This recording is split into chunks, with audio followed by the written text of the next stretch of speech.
90 ವರ್ಷ ವಯಸ್ಸಾಗಿತ್ತು. ಯಾರಿಗೆ? ಬಿಲಿ ಗ್ರಹಾಂ ಅವರಿಗೆ.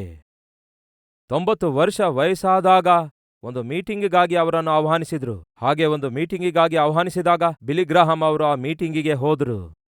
ಅಲ್ಲಿಗೆ ಹೋದಾಗ ಈ ಒಳ್ಳೆಯ ವಿಷಯವನ್ನು ಹೇಳಿದ್ರು. ಏನದು? ಐನ್ಸ್ಟೀನ್ ಮಹಾದೊಡ್ಡ ಜ್ಞಾನಿ, ದೊಡ್ಡ ತತ್ವಜ್ಞಾನಿ, ಟ್ರೈನ್ನಲ್ಲಿ ಪ್ರಯಾಣ ಮಾಡ್ತಾ ಇದ್ದ. ಟಿಕೆಟ್ ಚೆಕ್ ಮಾಡುವ ಟಿಟಿ ಬಂದಿದ್ದ. ಟಿಕೆಟ್ ಕೊಡಿ ಎಂದು ಕೇಳ್ತಿರುವಾಗ ಐನ್ಸ್ಟೀನ್ ತನ್ನ ಟಿಕೆಟ್ ಹುಡುಕುತ್ತಾ ಇದ್ದ. ತನ್ನ ಪಾಕೆಟ್ಸ್ನಲ್ಲಿ ಟಿಕೆಟ್ ಕಾಣಿಸಲಿಲ್ಲ. ಆಗ ಟಿಕೆಟ್ ಕಲೆಕ್ಟರ್ ಹೇಳ್ತಾನೆ, ಐನ್ಸ್ಟೀನ್ ಅವರೇ, ಬಹುಶಃ ಟಿಕೆಟ್ ಎಲ್ಲೋ ಇದ್ದಿರುತ್ತೆ. ನಾನು ಪಕ್ಕದ ಬೋಗಿಗೆ ಹೋಗ್ಬರ್ತೇನೆ, ಅಷ್ಟೊತ್ತಿಗೆ ನಿಮ್ಮ ಟಿಕೆಟನ್ನು ತೆಗೆದಿಟ್ಕೊಳ್ರಿ, ಆಗ ತೋರಿಸಿ ಅಂತ ಹೋದ. ಸ್ವಲ್ಪ ತಾದ ನಂತರ ಆ ಟಿಕೆಟ್ ಕಲೆಕ್ಟರ್ ಬರ್ತಾನೆ. ಐನ್ಸ್ಟೀನ್ ಹತ್ರ ಟಿಕೆಟ್ ಇಲ್ಲ. ಬಹಳ ಟೆನ್ಷನ್ ಮಾಡಿಕೊಳ್ತಿದ್ದ. ಟಿಟಿಗೆ ಅರ್ಥವಾಯಿತು ಐನ್ಸ್ಟೀನ್ ಅವರ ಟಿಕೆಟ್ ಎಲ್ಲೋ ಮಿಸ್ ಆಗ್ಬಿಟ್ಟಿದೆ ಎಂಬುದಾಗಿ.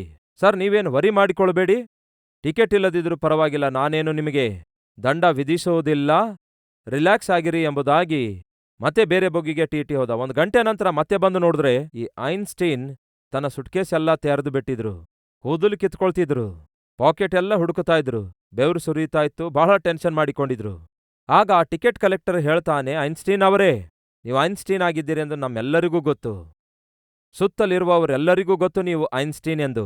ತಪ್ಪದೇ ಟಿಕೆಟ್ ಕೊಂಡ್ಕೊಂಡಿರ್ತೀರಿ, ಅದೆಲ್ಲೋ ಕಳೆದು ಹೋಗಿರುತ್ತೆ. ವರಿ ಮಾಡ್ಕೊಳ್ಬೇಡಿ, ಟೆನ್ಷನ್ ಮಾಡ್ಕೊಳ್ಬೇಡಿ, ಏನದು ಬೆವರು ಅಂದಾಗ ಐನ್ಸ್ಟೀನ್ ಹೇಳ್ತಾರೆ, ನನ್ನ ಟೆನ್ಷನು ನಿನಗೆ ಟಿಕೆಟ್ ತೋರಿಸಬೇಕೆನ್ನುವುದಕ್ಕಾಗಿ ಅಲ್ಲ. ಆ ಟಿಕೆಟ್ ಮೇಲೆ ಬರೆದಿಡಲಾಗಿದೆ ನಾನು ಎಲ್ಲಿಗೆ ಹೋಗ್ತಿದ್ದೇನೆಂದು. ಈಗ ಆ ಟಿಕೆಟ್ ನನಗೆ ಕಾಣಿಸದಿದ್ದರೆ ನಾನು ಎಲ್ಲಿಗೆ ಹೋಗ್ಬೇಕೆಂದು ನನಗೇ ಗೊತ್ತಿಲ್ಲ ಅಂದ್ರು. ಐನ್ಸ್ಟೀನ್ ಪ್ರಯಾಣ ಮಾಡ್ತಿದ್ದಾರೆ, ಹೋಗ್ತಿದ್ದಾರೆ. ಅಲ್ಲಿರೋ ವಿಷಯವೇನೆಂದ್ರೆ ಐನ್ಸ್ಟೀನ್ ಎಲ್ಲಿಗೆ ಹೋಗ್ತಿದ್ದಾರೆಂದು ಐನ್ಸ್ಟೀನ್ಗೆ ಗೊತ್ತಿಲ್ಲ.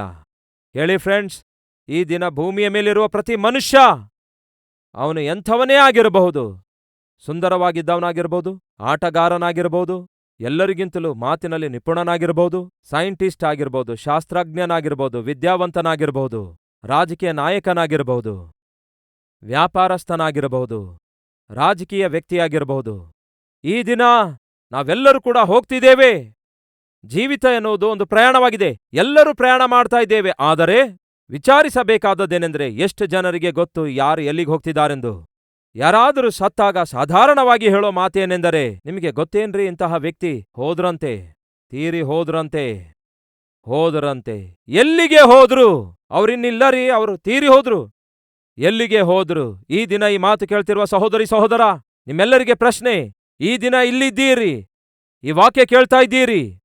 ನಿಮ್ಮ ವಯಸ್ಸು 10, 20, 30, 40, 50, 60, 70 ಆಗಿರ್ಬೋದು. ಈ ದಿನ ನಿಮ್ಮ ವಯಸ್ಸಿಗೆ, ಈ ದಿನ ನಿಮಗಿರುವ ವಯಸ್ಸಿಗೆ 100 ವರ್ಷ ಸೇರಿಸಿಕೊಂಡು ನೋಡಿ. 20 ಇಯರ್ಸ್ ನಿಮ್ಮ ವಯಸ್ಸಾದ್ರೆ ಅದಕ್ಕೆ 100 ವರ್ಷ ಸೇರಿಸಿದ್ರೆ 120 ವರ್ಷ ಆಗುತ್ತೆ. ಆಗ ಭೂಮಿಯ ಮೇಲೆ ಇರ್ತೀರಾ? ನಿಮ್ಮ ವಯಸ್ಸು 30 ವರ್ಷ ಆಗಿದ್ರೆ ಅದಕ್ಕೆ 100 ವರ್ಷ ಸೇರಿಸ್ರಿ. 130 ವರ್ಷ ನಂತರ ಈ ಭೂಮಿಯ ಮೇಲೆ ಇರ್ತೀರಾ? ಇಲ್ಲಿ ಖಚಿತವಾಗಿಯೂ ಇರಲ್ಲ. ಭೂಮಿಯ ಮೇಲೆ ಖಚಿತವಾಗಿಯೂ ಇರಲ್ಲ. 100 ಇಯರ್ಸ್ ನಂತರ ಭೂಮಿಯ ಮೇಲೆ ನೀವು ಖಚಿತವಾಗಿಯೂ ಇರಲ್ಲ. ಇಲ್ಲಿಂದ ಹೊರಟು ಹೋಗ್ತೀರಿ. ಪ್ರಶ್ನೆ, ಎಲ್ಲಿಗೆ ಹೋಗ್ತೀರಿ? ಬಿಲಿ ಗ್ರಹಾಂ ಅವರು ಹೇಳ್ತಾರೆ, ಆ ದಿನ ಐನ್ಸ್ಟೀನ್ಗೆ ಎಲ್ಲಿಗೆ ಹೋಗ್ತಿದ್ದಾರೆಂದು ಗೊತ್ತಿರಲಿಲ್ಲ. ಕಾರಣ, ಅವರ ಕೈಯಲ್ಲಿ ಟಿಕೆಟ್ ಇರಲಿಲ್ಲ. ಬಿಲಿ ಗ್ರಹಾಂ ಹೇಳ್ತಾರೆ, ನನ್ನ ವಯಸ್ಸು 90 ಇಯರ್ಸ್, 90 ವರ್ಷ, ನನ್ನ ಕೈಯಲ್ಲಿ ಟಿಕೆಟ್ ಇದೆ. ನಾನು ಎಲ್ಲಿಗೆ ಹೋಗ್ತಿದ್ದೇನೆಂದು ನನಗೆ ಬಹಳ ಚೆನ್ನಾಗಿ ಗೊತ್ತು. ಆ ಟಿಕೆಟ್ ನನ್ನ ಕರ್ತನಾದ ಯೇಸುಕ್ರಿಸ್ತನಾಗಿದ್ದಾರೆ. ನಾನು ಹೋಗುವ ಸ್ಥಳ ಪರಲೋಕ ಆಗಿದೆ. ನಿತ್ಯವೂ ದೇವರೊಂದಿಗೆ ಜೀವಿಸುವ ಸ್ಥಳ ಆಗಿದೆ. ನಾನು ಎಲ್ಲಿಗೆ ಹೋಗ್ತಿದ್ದೇನೆಂದು ನನಗೆ ಗೊತ್ತು. ಅದಕ್ಕಾಗಿ ನಾನು ಸಿದ್ಧನಾಗಿ ಇದ್ದೇನೆ ಅಂದರು. ಸಮುವೇಲನು ತಾನು ಎಲ್ಲಿಗೆ ಹೋಗುತ್ತಿದ್ದಾನೆ ಎಂದು ಅವನಿಗೆ ಗೊತ್ತಿತ್ತು. ಅಲ್ಲಿಗೆ ಹೋಗುವುದಕ್ಕಿಂತ ಮುಂಚೆ ತನ್ನ ಜೀವಿತವನ್ನು ಸೆಟಲ್ ಮಾಡಿಕೊಳ್ತಿದ್ದಾನೆ. ತನ್ನ ಸುತ್ತಲೂ ಇರುವವರೆಲ್ಲರನ್ನು ಕರೆಸಿ ಅವರೊಂದಿಗೆ ಮಾತಾಡಿ ಸರಿಪಡಿಸಿಕೊಳ್ತಿದ್ದಾನೆ. ಅವರೆಲ್ಲರೂ ಕೊಟ್ಟ ಸಾಕ್ಷಿಯನ್ನು ಗೊತ್ತಾ? ಸಮುವೇಲನೇ, ಚಿಕ್ಕಂದಿನಿಂದ ಇಲ್ಲಿಯವರೆಗೂ ನಿನ್ನನ್ನು ನಾವು ಗಮನಿಸಿದ್ದೇವೆ, ನಿನ್ನನ್ನು ನಾವು ನೋಡಿದ್ದೇವೆ. ನಿನ್ನಲ್ಲಿ ಯಾವ ಲೋಪವನ್ನು ನಾವು ಕಂಡುಕೊಳ್ಳಲಿಲ್ಲ. ಪ್ರಿಯ ಗಂಡನೇ, ಹೋಗಿ ಹೆಂಡತಿಯೊಂದಿಗೆ ಸೆಟಲ್ ಮಾಡಿಕೊಳ್ಳಿ. ಸಹೋದರಿಯರೇ, ಹೋಗಿ ಗಂಡನೊಂದಿಗೆ ಸೆಟಲ್ ಮಾಡಿಕೊಳ್ಳಿ. ಅತ್ತೆಯಂದಿರೇ, ಸೊಸೆಯಂದಿರೇ, ಅತ್ತೆಯೊಂದಿಗೆ ಸೆಟಲ್ ಮಾಡಿಕೊಳ್ಳಿ. ಈ ದಿನ ಯಾರ್ಯಾರು ಯಾವ ಯಾವ ಸಮಸ್ಯೆಗಳೊಂದಿಗೆ, ಮನಸ್ತಾಪಗಳೊಂದಿಗೆ ಜೀವಿಸುತ್ತಾ ಇದ್ದೀರೋ ಅದೆಲ್ಲ ಸೆಟಲ್ ಮಾಡಿಕೊಳ್ಳಿ. ಯಾವ ಅನ್ಯಾಯ, ಯಾವ ಅಕ್ರಮ, ಯಾವ ತಪ್ಪಾದ ಸಂಪಾದನೆ ಹೊಂದಿಕೊಂಡಿದ್ದೀರೋ ಸೆಟಲ್ ಮಾಡಿಕೊಳ್ಳಿರಿ. ಯಾಕೆ ಗೊತ್ತಾ? ನಾಳಿನ ದಿನದಲ್ಲಿ ಆ ತಪ್ಪು, ಆ ಅಸಮಾಧಾನ, ಆ ಅಕ್ರಮ, ಆ ಅನ್ಯಾಯ ಬಹುಶಃ ನಿಮ್ಮನ್ನೇ ಪರಲೋಕಕ್ಕೆ ಹೋಗದಂತೆ ತಡೆಯುತ್ತದೇನೋ. ಸಮುವೇಲನು ಸಿದ್ಧಗೊಳ್ಳುತ್ತಾನೆ, ಪ್ರಶಾಂತವಾಗಿ ಕಣ್ಣು ಮುಚ್ಚುತ್ತಾನೆ. ಕಾರಣವೇನೆಂದರೆ ತಾನು ಎಲ್ಲಿಗೆ ಹೋಗ್ತಿದ್ದಾನೆಂದು ಅವನಿಗೆ ಗೊತ್ತಿರೋದ್ರಿಂದ. ಈ ದಿನ ನಿಮಗೆ ಗೊತ್ತಾ ಎಲ್ಲಿಗೆ ಹೋಗ್ತಿದ್ದೀರೆಂದು?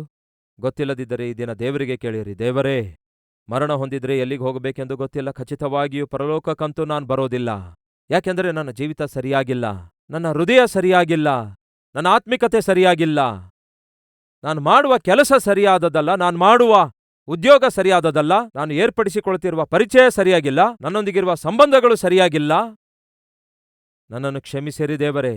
ನಾನು ಹೋಗುವ ಸ್ಥಳ ಯಾವುದೆಂದು ನನಗೆ ಗೊತ್ತು. ಅದೇ ನನ್ನ ಕರ್ತನಾದ ಯೇಸುಕ್ರಿಸ್ತನು ನಿವಾಸಿಸುವ ಸ್ಥಳ ಆಗಿದೆ.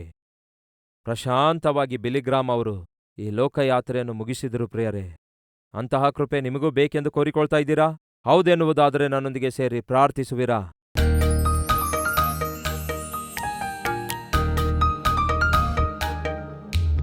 ಮಹಾಪರಿಶುದ್ಧನಾದ ಪ್ರೀತಿಯುಳ್ಳ ತಂದೆಯೇ, ನೀವು ಮಾತಾಡುವ ದೇವರಾಗಿದ್ದೀರಿ.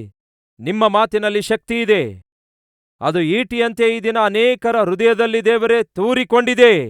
ಯಾರ್ಯಾರು ಈ ವಾಕ್ಯವನ್ನು ಕೇಳಿ ಅಂಗೀಕರಿಸಿ ತಮ್ಮ ಜೀವಿತವನ್ನು ಸರಿಪಡಿಸಿಕೊಳ್ಳುತ್ತಿದ್ದಾರೋ, ಯೆಶಯ್ಯ ಅಂಥವರನ್ನು ಕನಿಕರಿಸಿರಿ. ಯೌವನ ಪ್ರಾಯದಲ್ಲಿ ಯಥಾರ್ಥರಾಗಿ ಜೀವಿಸುವ ಕೃಪೆ ಈ ವಾಕ್ಯ ಕೇಳುವ ಪ್ರತಿ ಯವನಸ್ಥನಿಗೂ ಯವನಸ್ಥಳಿಗೂ ದಯಪಾಲಿಸಿರಿ.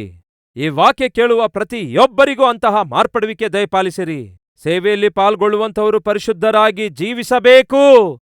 ಅಂತಹ ಜೀವಿತವನ್ನು ದಯಪಾಲಿಸಿರಿ. ಒಂದಲ್ಲ ಒಂದು ದಿವಸ ಈ ಯಾತ್ರೆ ಮುಗಿಸಲೇಬೇಕು. ಆ ಯಾತ್ರೆಯ ಮುಕ್ತಾಯ ಯಾವಾಗ ಬರುತ್ತೆ ಎಂದು ನಮಗೆ ಗೊತ್ತಿಲ್ಲದರಿಂದ ನಾವು ಯಾವಾಗಲೂ ಸಿದ್ಧವಾಗಿರಬೇಕು, ಸಿದ್ಧರಾಗಿಯೇ ಇರಬೇಕು. ಸಮುವೇಲನು ಸಿದ್ಧನಾದ. ಯೆಶಯ್ಯ ನನಗೂ ನಮ್ಮೆಲ್ಲರಿಗೂ ಸದಾಕಾಲಕ್ಕೂ ಅಂತಹ ಸಿದ್ಧತೆಯನ್ನು ದಯಪಾಲಿಸಿರಿ. ಬಿಲಿಗ್ರಾಹಂ ಅವರ ಹಾಗೆ ನಾನು ಎಲ್ಲಿಗೆ ಹೋಗುತ್ತಿದ್ದೇನೆಂದು ನನಗೆ ಗೊತ್ತು. ದೇವರೇ, ಆ ಪರಲೋಕಕ್ಕೆ ನಾವು ಕೂಡ ಹೋಗುತ್ತೇವೆ ಎಂಬ ನಂಬಿಕೆಯನ್ನು ಪ್ರತಿಯೊಬ್ಬರಿಗೂ ದಯಪಾಲಿಸಿರಿ. ನನಗೂ ನಮ್ಮೆಲ್ಲರಿಗೂ ಅಂತಹ ಭಾಗ್ಯ ದಯಪಾಲಿಸಿರೆಂದು ಯೇಸುವಿನ ನಾಮದಲ್ಲಿ ಬೇಡಿ ಹೊಂದಿದ್ದೇವೆ ತಂದೆಯೇ, ಆಮೆನ್.